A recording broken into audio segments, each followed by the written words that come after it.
traiter l'exercice 3 de la série 3, la première question. Alors, il est question de montrer qu'une implication qui va de R4 dans R3 est linéaire, de déterminer son noyau, son image. Alors, avant de commencer à répondre à la question, je voudrais préciser ce que c'est que cette histoire de noyau et d'image. Alors, on se donne E et F deux espaces vectoriels sur K. Et F, petit f, une application linéaire qui va de grand E dans grand F. Alors, on appelle image de F et on écrit im_F. C'est l'ensemble des images des éléments de E, tout simplement. C'est F de E qu'on écrira l'ensemble des F de E tel que E appartient à E, ou bien qu'on peut écrire, c'est l'ensemble des V dans F, c'est-à-dire les éléments de F qui sont images de quelqu'un dans E. Donc, il existe un E dans E tel que F de E égale V. Ça, c'est l'ensemble des images. Et donc, on montre que c'est un sous-espace vectoriel de grand F. Alors, pour déterminer le noyau, pour définir le noyau d'une application linéaire, tout simplement, c'est l'ensemble des éléments de E qui ont pour image 0 de F. Donc, le noyau d'une application linéaire, c'est l'image réciproque de 0 de F, c'est-à-dire tous les éléments de E qui ont pour image 0. Alors, on montre aussi que c'est un sous-espace vectoriel de E, c'est facile à démontrer. Il contient 0 puisque F est linéaire, donc car F n'est jamais vide. F de 0 de E est égal à 0 de F, donc 0 de E appartient à car F. Et puis, si vous prenez UFV dans car F et lambda dans K, vous voulez savoir si lambda E plus V appartient à car F. Donc, pour savoir si c'est dans car F, vous calculez son image. Donc, je calcule F de lambda E plus V. Alors, par linéarité de F, ça me donne lambda F de E plus F de V. Or, E, il est pris dans car F, donc son image c'est 0, donc j'ai lambda fois 0. Et V, il est pris dans car F, donc son image c'est 0, donc F de V égale 0. Donc finalement, je me retrouve avec F de lambda E plus V qui est égal à 0. Et donc, lambda E plus V appartient bien au noyau. On peut faire aussi avec l'image, si on veut montrer que l'image de F est un sous-espace vectoriel, il suffit de dire que F de 0 de E, c'est 0 de F, donc le 0 de F est l'image de quelqu'un, donc il appartient à l'image, donc l'image n'est pas vide. Et puis, si vous prenez V1 et V2 dans l'image, il existera un U1 et un U2 dans E, tel que V1 égale F de U1 et V2 égale F de U2, et donc avec un lambda dans K, vous cherchez si lambda V1 plus lambda V2, avec lambda V1 plus V2 appartient à l'image, donc est-ce que c'est l'image de quelqu'un? Donc vous écrivez lambda V1 plus V2, c'est lambda F de U1 plus F de U2.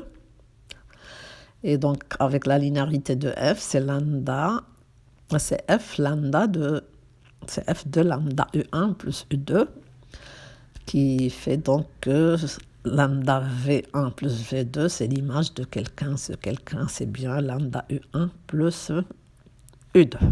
Voilà, donc l'image est aussi un sous-espace vectoriel, mais de grand F cette fois. Alors, les propriétés qu'on a concernant cette histoire de noyau et d'image, c'est que F est injective.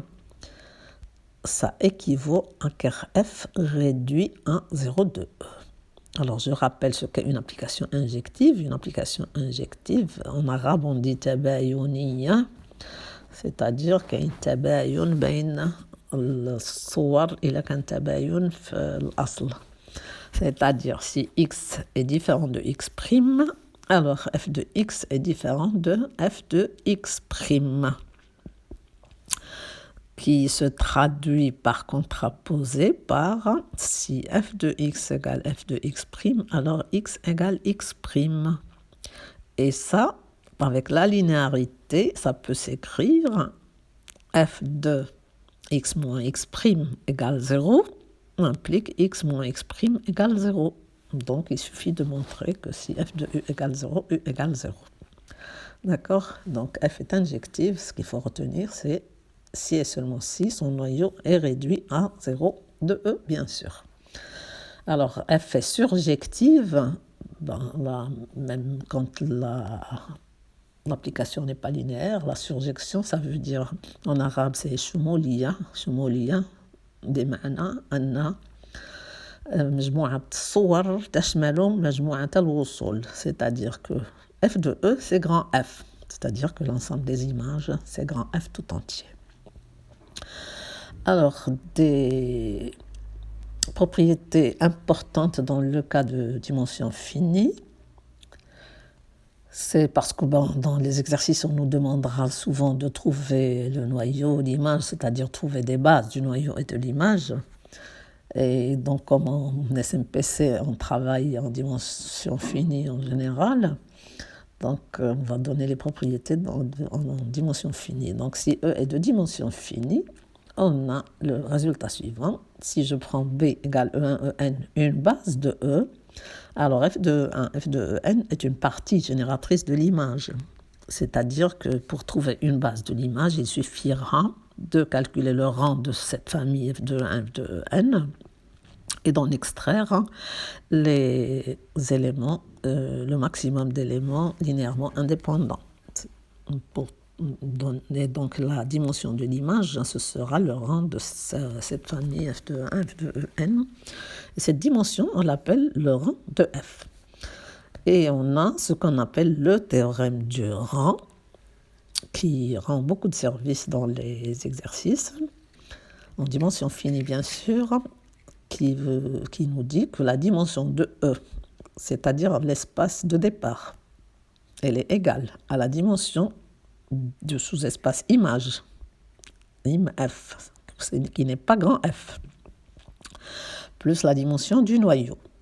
Donc on peut écrire aussi dimension de E égale rang de F plus dimension de ker F.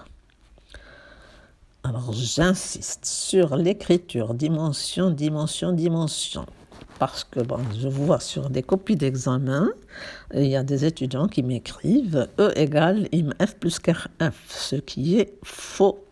Et on va le voir d'ailleurs à la première question de l'exercice 3. On a une application qui va de R4 dans R3. Donc, si j'enlève cette histoire de dimension, je trouve que R4, c'est égal à une partie de R3 plus une partie de R4, ce qui ne veut absolument rien dire. Donc, écrivez bien les choses correctement. C'est une histoire de dimension. C'est une égalité de dimension. Alors, une conséquence de ce théorème du rang, si on se retrouve en situation de dimension finie, avec la dimension de E qui est égale à la dimension de F, c'est-à-dire départ et arrivée de même dimension. Alors, si j'ai le départ et l'arrivée de même dimension finie, alors je peux montrer que F est injective équivaut à F surjective équivaut à F bijective. Nous, on sait que bijection, c'est injection et surjection.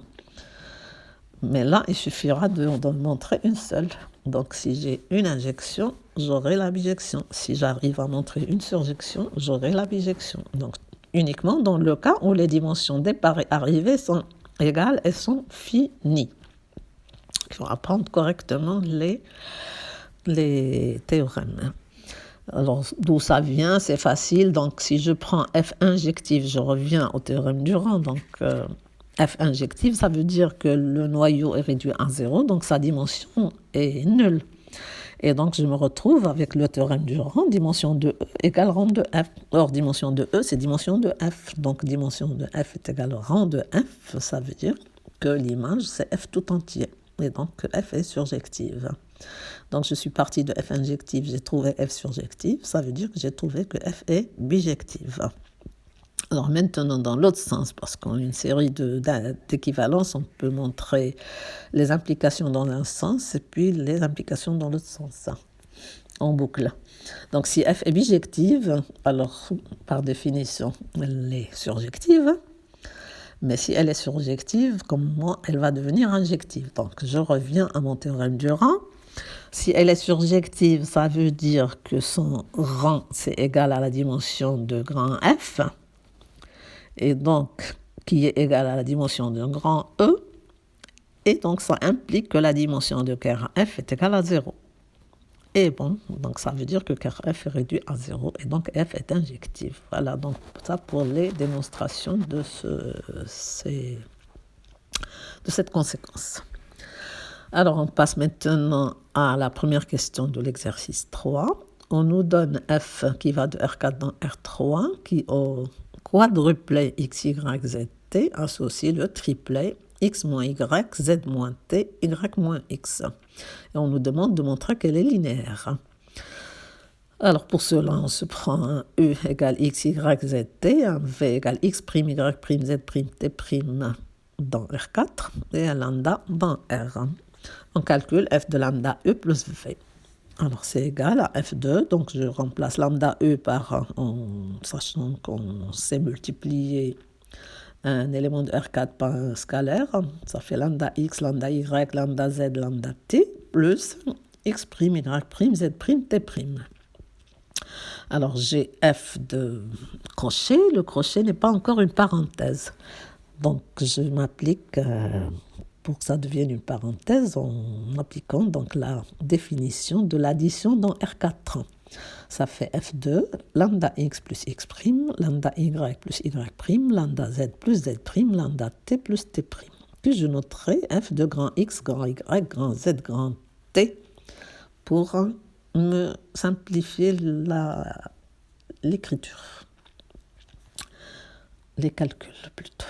Donc, maintenant, je peux appliquer la définition du F. Alors, j'applique la définition. Donc, vous voyez que donc, à la deux premières lignes, j'écris F. Après, je n'ai plus de F puisque je l'appliquais. Alors, ça donne donc lambda X plus X' moins lambda Y plus Y'. Ça, c'est le grand X moins grand Y. Puis, lambda Z plus Z' moins lambda T plus T'. Ça, c'est le grand Z moins grand T. Et puis lambda Y plus Y' moins lambda X plus X', qui est donc grand Y moins grand X. Alors, dans chaque composante de ce triplet, je suis dans R. Et dans R, je connais les propriétés de l'addition et de la multiplication, donc distributivité de la multiplication par rapport à l'addition, commutativité, associativité de l'addition. Donc, je peux regrouper ce qui est en lambda ensemble. Ça me donne lambda facteur de X moins Y. Plus, je rajoute X' plus moins Y'. En deuxième composante, j'ai lambda Z moins T plus Z' moins T'. Et en troisième composante, j'ai lambda Y moins X plus Y' moins X'.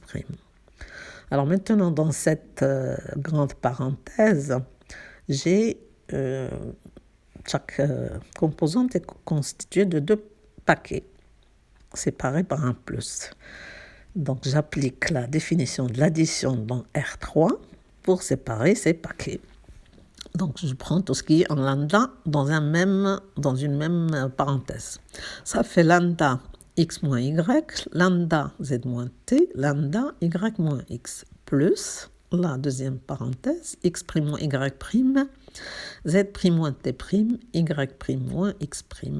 Et là, j'applique la définition de la multiplication externe dans R3. Je peux faire sortir le lambda de du premier triplet.